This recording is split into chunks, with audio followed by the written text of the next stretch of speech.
Olá! Hoje nós vamos para o capítulo 37 do livro dos Salmos. Isso é o Salmo 37. Sempre eu lembro que o Salmo 37 na numeração grega, que é a numeração que nós adotamos, que é a numeração que a igreja adota. Pode ser que sua Bíblia use a numeração hebraica, é sempre uma unidade à frente, então é também o Salmo 38. Salmo 37 é um salmo que da família dos salmos é uma oração de pedido de socorro individual, uma oração individual de pedido de socorro. Então sempre eu determino para você, quando a gente começa, a família dos salmos, ou seja, são 3 famílias distintas de salmo. O Salmo 37, é uma oração de pedido de socorro individual. É bom lembrar que este é também um salmo penitencial. Nós temos 7 salmos penitenciais. Vamos lembrar quais são os salmos penitenciais? Então, muito bem, os salmos penitenciais são o Salmo 6, o Salmo 31, o Salmo 37, o Salmo 50, o famoso Salmo 50, né? O Salmo 101, o Salmo 129 e o Salmo 142. Muito bem, este Salmo 37 é um salmo penitencial, você vai perceber, né? Além de ser um salmo, é um pedido individual de socorro, tá bom? A gente vai estudar direitinho daqui a pouco, a gente vai ver, tá certo? Então vamos lá. Quero que você dê um like nesse vídeo. Isso, agora, não deixa passar não, agora. Tá aqui embaixo, tá escrito, tem aquele joinha assim, ó. É só clicar ali, ó. Clicou? Clica aí, clicou, né? Pronto, clicou, aí você me ajuda a divulgar. Você me ajuda a divulgar e me ajuda cada vez mais a tornar conhecido esse trabalho nosso aqui. Aliás, eu quero pedir você para que faça propaganda mesmo. Convide o pessoal da sua família, da sua comunidade, aí da sua paróquia. Fala, vamos fazer ali, ó, vamos ler a Bíblia inteirinha, com explicação. Isso mesmo, né? Se inscreva no canal e vamos ler agora o Salmo 37. Ler, aprofundar, mas sobretudo rezar. Bíblia na mão, Espírito Santo no coração, nós vamos, nesse momento, aprofundar no Salmo 37. Lembrando que é um salmo penitencial. Como é um salmo penitencial, perceba o caráter penitencial deste salmo. Olha que interessante. O Salmo 37 traz para a gente a questão da punição e da penitência.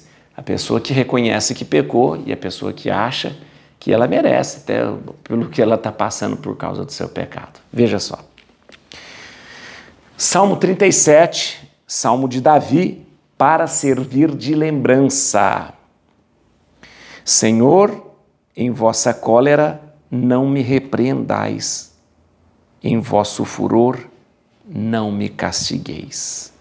Porque as vossas flechas me atingiram e desceu sobre mim a vossa mão. Vossa cólera nada poupou em minha carne, por causa do meu pecado nada há de intacto nos meus ossos. Porque minhas culpas se elevaram acima de minha cabeça, como pesado fardo me oprime em demasia. São fétidas e purulentas as chagas que a minha loucura me causou. Estou abatido, extremamente recurvado, todo dia ando cheio de tristeza. Inteiramente inflamados os meus rins, não há parte sã em minha carne. Ao extremo, enfraquecido e alquebrado, agitado o coração, lanço gritos lancinantes. Senhor, diante de vós estão todos os meus desejos e meu gemido não vos é oculto. Palpita-me o coração, abandonam-me as forças e me falta a própria luz dos olhos. Amigos e companheiros fogem de minha chaga e meus parentes permanecem longe.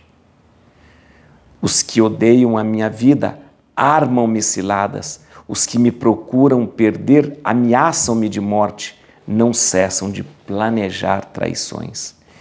Eu, porém, sou como um surdo, não ouço, sou como um mudo que não abre os lábios. Fiz-me como um homem que não ouve e que não tem na boca réplicas a dar. Porque é em vós, Senhor, que eu espero. Vós me atendereis, Senhor, ó meu Deus. Eis o meu desejo. Não se alegrem com minha perda. Não se engrandeçam quando o meu pé resvala, pois eu estou prestes a cair e minha dor é permanente. Sim, minha culpa eu a confesso. Meu pecado me atormenta. Entretanto, são vigorosos e fortes os meus inimigos, e muitos que me odeiam sem razão. Retribuem-me o mal pelo bem, hostilizam-me porque quero fazer o bem. Não me abandoneis, Senhor, ó meu Deus, não fiqueis longe de mim. Depressa, vinde em meu auxílio, Senhor, minha salvação. Você percebe que o Salmo ele é um grande pedido de socorro, por isso ele se encaixa na família dos Salmos como um salmo, uma oração individual de pedido de socorro. Ele termina pedindo socorro a Deus, depressa, vinde em meu auxílio, Senhor, minha salvação. Mas há algo muito interessante nesse salmo que a gente precisa estudar e entender. O salmo é um salmo penitencial. O que é um salmo penitencial? Um salmo penitencial é um salmo de reconhecimento de pecado. Um reconhecimento de que eu pequei, o salmista pecou. Ao mesmo tempo, é um salmo que reconhece o poder de Deus e a misericórdia de Deus. E é um salmo que pede perdão a Deus. Então veja que interessante. A estrutura do salmo penitencial é: primeira coisa, reconhecer o pecado. Segunda coisa, reconhecer Deus misericordioso. Terceira coisa é pedir perdão. Pedir perdão e confiar nesse perdão. Vamos começar a entender o salmo. O salmo é o seguinte: esse salmo, ele tem três estruturas, aliás, três estruturas. A estrutura do salmo tem 3 pontos bastante definidos. Primeiro, ele começa falando das suas faltas. A confissão das faltas. E fala mesmo, ó, eu pequei, né, não há como esconder, não há como eu pequei, o meu pecado fede. Olha aqui o termo que se usa. O meu pecado fede, é como uma chaga purulenta. Olha para você ver aqui, ó. Olha aqui, versículo 6. São fétidas e purulentas as chagas que a minha loucura me causou. Olha que coisa. A minha loucura, ele atribui o pecado a um desvario, a uma loucura que fez com que ele se afastasse de Deus. E o pecado foi tão grande que ele compara isso como feridas fedorentas, feridas fétidas. E o pecado é isso mesmo. O pecado são feridas na nossa alma que fedem. Tanto é que a gente não suporta ficar com o pecado. A gente quer se livrar do pecado imediatamente, como uma coisa que traz um mau cheiro, uma podridão na vida da gente, e a gente quer lavar isso logo, quer lavar logo e tirar isso. O pecado é assim. O pecado, quando se apega em nós, é como uma ferida fétida, que a gente quer arrancar isso. Por isso a misericórdia de Deus. Por isso a misericórdia de Deus. Então, o primeiro ponto, o primeiro passo, a primeira parte desse salmo é a confissão das faltas. Depois, esse salmo traz uma coisa muito interessante. Ele aceita o sofrimento como consequência da escolha que ele fez. Interessante, né? Ele fala, ó, o salmo vai falando, eu estou sofrendo e tem razão de eu sofrer, eu estou quebrado, meu coração está agitado, lanço gritos lancinantes, mas tudo isso por causa do meu pecado, né? E o salmo vai relatando, eu sei que tudo isso que acontece comigo é por causa do meu pecado, eu estou ali sofrendo, o sofrimento que abate sobre mim, as coisas eu estou, o meu coração está palpitando, as forças me abandonaram, me falta a luz dos olhos, tudo isso por quê? Porque eu pequei. Então, primeiro momento é confessar a culpa, meu pecado é isso. Segundo momento é aceitar o sofrimento como consequência do pecado. Olha, Você escolheu isso. É Deus que faz você sofrer por causa do pecado? Não é Deus não, foi a sua escolha. Volta àquela velha história do Deuteronômio. Diante de ti está o bem, está o mal. Você que escolhe. Diante de ti está a morte, está a vida. Você que escolhe. Diante de ti está o pecado, está a graça. Você que escolhe. Então, eu cometi o pecado e minha vida se tornou um inferno. Foi Deus que fez a sua vida se tornar um inferno? Não. Foi a escolha que você fez pelo pecado. Hoje eu sofro muito por causa do meu pecado. Mas Deus está fazendo você sofrer? Claro que não. Pelo contrário, Deus está oferecendo para você a misericórdia para você abandonar o pecado. Né? Nossa, eu contei uma mentira e isso deu maior confusão. Meu Deus, por que Deus faz isso? Mas peraí, foi Deus que contou a mentira? Foi Ele? Você que fez a confusão aí, meu filho. Né? A gente tem muita vontade de sempre botar a culpa em Deus em tudo que acontece na vida da gente. Aliás, a gente só não põe a culpa em Deus quando as coisas dão certo, né? Quando tudo deu certo, eu não ponho a culpa em Deus. Sou eu. Bonzão aqui, ó. Né? Mas quando algo dá errado, foi Deus que fez isso.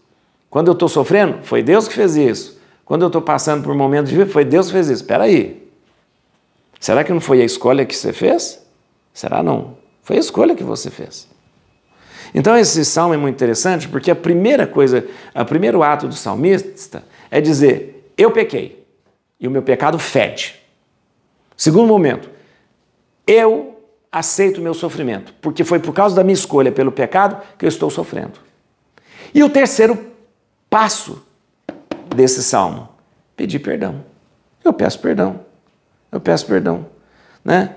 Depressa, Senhor, vinde meu auxílio, Senhor, a minha salvação. Então é muito claro o esquema desse salmo. Confissão de faltas, aceitação do sofrimento e pedido de perdão. É assim que esse salmo se esquematiza, tá bom?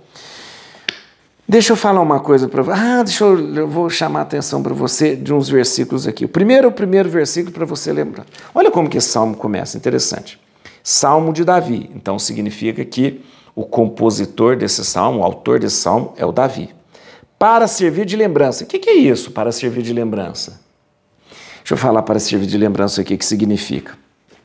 Na verdade, esse salmo, esse para servir de lembrança, ele quer fazer alusão ao memorial do rito do sábado. Todo sábado, isso lá em Levítico, todo sábado, o sacerdote precisava trocar os pães da proposição. Lembra quais são os pães? A gente já estudou isso, pelo amor de Deus, quando a gente estudou o livro de Levíticos. Todo sábado eram feitos pães novos, 12 pães, que eram empilhados 6 de cá e 6 de cá, e colocados num altar diante da arca. Lembra? Então, só fazendo lembrança aqui, refrescando a memória. Lá na tenda da morada do Senhor, depois no templo, né? Tinha lá a arca que ficava no Santo dos Santos, o véu, aí diante desse véu ficava o altar dos perfumes, colocava incenso, né? Ficavam os candelabros do lado e ficava aqui o altar dos pães da proposição. Os pães da proposição eram pães sagrados, que eram trocados a cada sábado. 6 pães numa pilha de cá, 6 pães numa pilha de cá, colocado. Chegava no sábado, o sacerdote trocava esses pães, punha pães novos, e ele comia esses pães que eram os pães consagrados. Ok? Ok. Então esse salmo provavelmente era um salmo que era usado aí na troca dos pães, né? Dos pães da proposição, na hora da troca dos pães da proposição. O sacerdote podia entoar, o levita, né? O levita às vezes poderia entoar, cantar esse salmo, lembrando, confessando os pecados, nossos pecados, né? Aceitando o sofrimento que de repente vinha em decorrência do pecado e pedindo perdão a Deus. Se você quiser lembrar isso, vai lá em Levíticos capítulo 24, tá bom? dá uma refrescada, assiste o vídeo lá, Levíticos capítulo 24. Tá o Levítico capítulo 24 por volta do versículo 7. Levíticos capítulo 24, versículo 7. Mas dá uma olhadinha lá, assiste o vídeo lá que você vai ver, né, quando era apresentado os pães da proposição e todo sábado era trocado, tá bom? Muito bem, como eu disse, é um salmo penitencial, é o terceiro dos salmos penitenciais, lembrando que nós temos 7 salmos penitenciais, 7. Nós temos 7 salmos penitenciais. Uma coisa que eu queria lembrar você aqui, que é muito interessante, é esse versículo 19. Na minha tradução está escrito assim: sim, minha culpa eu a confesso, meu pecado me atormenta. Essa palavra tormenta, São Jerônimo traduziu, que deixa nossa alma atormentada. Mas no original, gente, é muito interessante, em hebraico está escrito: o meu pecado me assusta. Interessante isso, né? O meu pecado me assusta. E realmente, o pecado, às vezes, ele nos assusta. Não era aquilo que eu queria. Acabou acontecendo por causa da minha escolha e isso deixa-me assustado, né? Só queria lembrar isso a você. E muito bem, esse salmo você vai rezar, eu acho um salmo muito importante. Quando você faz uma confissão, é um salmo muito bonito para ser rezado, viu? Depois da confissão, pode ser rezado esse salmo, né? Depois de um momento de pedido de perdão, pode ser rezado esse salmo, né? Porque ele tem esse esquema muito bonito: reconhecimento de culpa, né? Aceitação do sofrimento por causa da escolha e depois o pedido de perdão, tá bom? Você vai desligar o celular agora, você vai desligar agora o computador e vai rezar esse salmo, pensando nas nossas faltas, nos nossos pecados, vai rezar esse salmo, tá bem? E a palavra que vai iluminar o seu coração hoje é essa, versículo 22. Não me abandoneis, Senhor, ó meu Deus, não fiqueis longe de mim. Não me abandoneis, Senhor, ó meu Deus, não fiqueis longe de mim.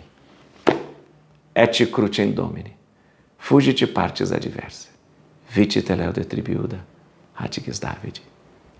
Aleluia.